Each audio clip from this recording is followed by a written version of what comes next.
Good, happy Tuesday evening, May 26th, 2020. I'm Riley King, and welcome to this Tuesday evening edition of the Riley King Newscast, right here on the Riley King Network. We have a lot of news to get to this Tuesday evening, so let's begin. First Step employees who have prolonged contact with others can now get tested for COVID-19. 4 more New Hampshire deaths connected to coronavirus announced. The state is expanding COVID-19 testing eligibility to workers who must have prolonged contact with others, health officials said today. The expanded testing comes as 4 more deaths connected to COVID-19 were announced. The 4 Granite Staters were residents of long-term care facilities, health officials said. Health Commissioner Lori Shipperton said testing was being expanded as more businesses are able to reopen with strict guidelines. Some of those businesses, such as hair salons, require workers to be in close contact with clients, and the new testing criteria will allow those workers to be tested starting immediately. Shipperton said there have been enough testing to meet demand, and people typically have been able to get tests scheduled on the same day or the day after. Testing was lower than normal over the holiday weekend, Shipperton said. There were 34 new cases reported Tuesday, bringing the total number of cases during the pandemic to 4,231. There are currently 1,467 known active cases, Shipperton said. There have been 214 deaths connected to COVID-19 in New Hampshire. Now let's take a look at your COVID-19 in New Hampshire, what you need to know information.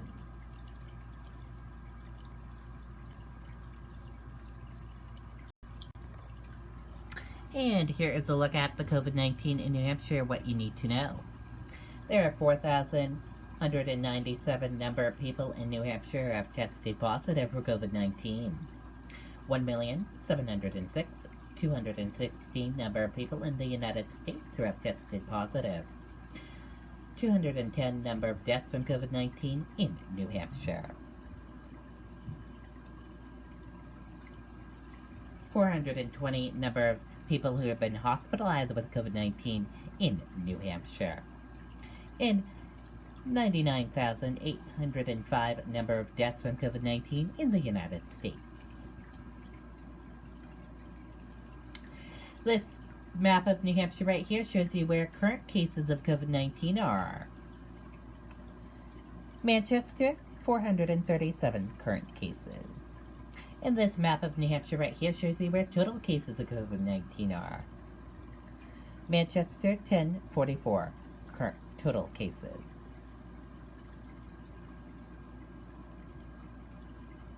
Let's take a look at these 3 charts here. The first chart, new cases each day in New Hampshire. In the purple, daily new positive COVID-19 cases.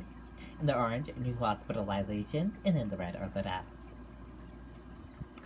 This chart here, current cases. In the purple, current COVID-19 cases. In the orange, current hospitalizations. And total cases. Total COVID-19 cases in the purple. Total hospitalizations in the orange. Deaths, red and blue recovered. Age group by cases,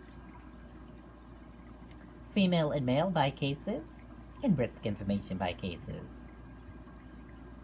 Race/ethnicity of cases, hospitalizations, deaths, and percent of New Hampshire population. And your common symptoms: fever, lack of smell, cough, chills, and difficult breathing. How it spreads, and prevention tips.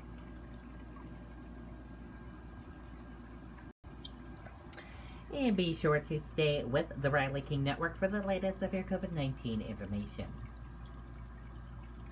Live on News 9 at 5:30 p.m., therapists to answer viewer questions about coping with crisis. Concord therapist Lynn Loyce to answer questions about anxiety, worrying, and overcoming mental fatigue. That's at 5:30 p.m. on WMUR News 9. Nursing school application spike aimed pandemic. Colby Sawyer, Dean, says applications are people who want to help. Let's take a listen to that video from WMUR News 9, Ray Brewer.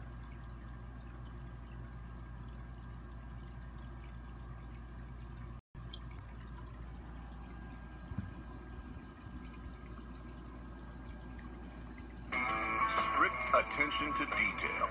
That's what sets Kubota construction equipment apart. Good afternoon, Sean. The Dean of the School of Nursing and Public Health at Colby Sawyer says the one thing he sees in common amongst all their applicants is a desire to help. Now, with the deadline for the applications and commitments next Monday, right now Colby Sawyer will have 90 students enrolled in its nursing program come September. That represents a significant increase from the 62 students last year. Dean Kevin Finn says all the news highlighting the role nurses are playing in battling COVID-19 has helped put the spotlight on the profession.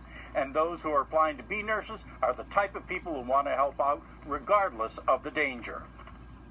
Nursing is a profession. You're on the front lines helping people. So I think this is part of the reason why we're seeing the increase in interest in nursing as a profession. Now, the Dean also believes that their enhanced program and partnership with Dartmouth Hitchcock Medical Clinic, which was announced in January, has also helped raise the profile of the school and led to more applicants. Reporting live in Manchester, Ray Brewer, WMUR News 9. Okay, and there you go on that video and that report.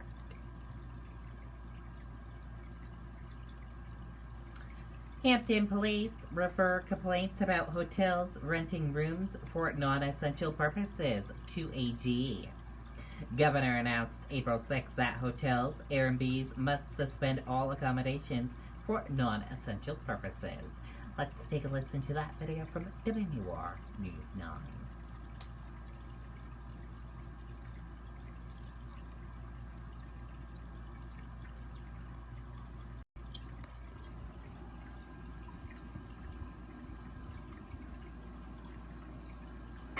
Strict attention to detail. That's what sets Kubota construction equipment apart. Right now, the New Hampshire Attorney General's office is investigating complaints of hotel rooms rented to non-essential workers. Good afternoon, everybody. I'm Sean McDonald. Hampton police announced this morning that they have turned over several complaints to state officials.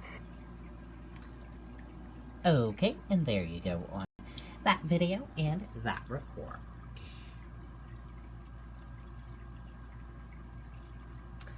And now let's take a look at your U.S. stock market and see how your U.S. stock market closed for this Tuesday evening.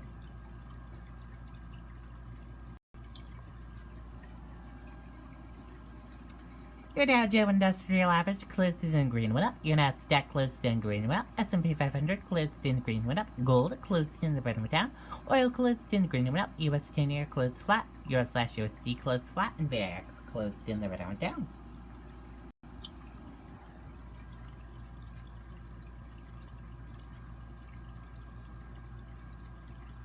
Dow rallies 500 points as Wall Street cheers on the economy reopening.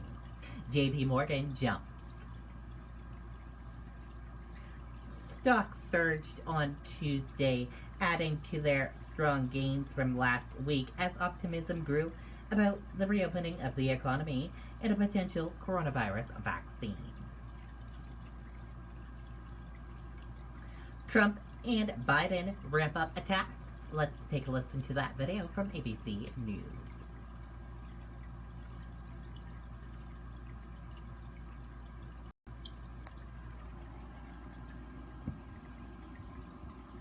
And because of coronavirus restrictions, President Trump is threatening to move the biggest Republican event of the year, Meanwhile, former Vice President Joe Biden is ramping up his attacks on the president while making his first public appearance in months. ABC's Inez de la Quintera has more. This morning, a stark contrast between political opponents.